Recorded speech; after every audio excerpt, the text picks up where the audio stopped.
Jadi jangan punya pikiran berarti anakku ya iso. Itu perlu proses, Bu, Pak.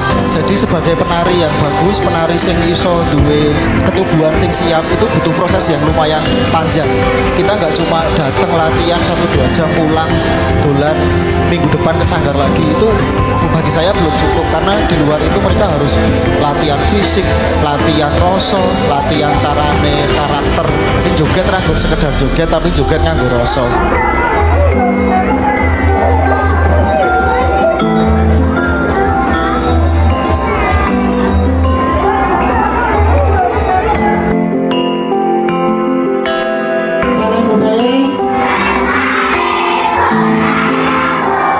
Pendamping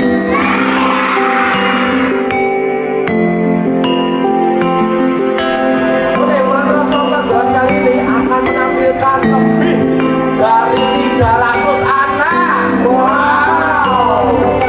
Saya kalau ngajar itu kedekatannya seperti kakak dan adik. Saya anggap mereka teman saya anggap mereka adik saya. Oke. Jadi ya ada kalanya saya sebagai guru, tapi saya juga belajar dari mereka begitu. Kami saling melengkapi. Oke.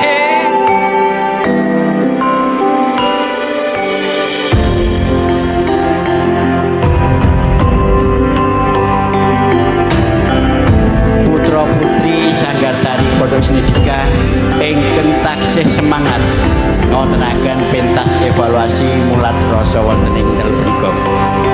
Awit sing kadarman panjenengan sami Pondok Snedika tansah ngaturaken sanget ageng panuwun ing tanpa pindhan mugi sih kadarman panjenengan sami pikantuk liru ingkang satraju miwah bebingah ingkang paling-paling saking ngasanipun Gusti Allah ing mamirah lan mugi dados maksud panjenengan suwang-suwang.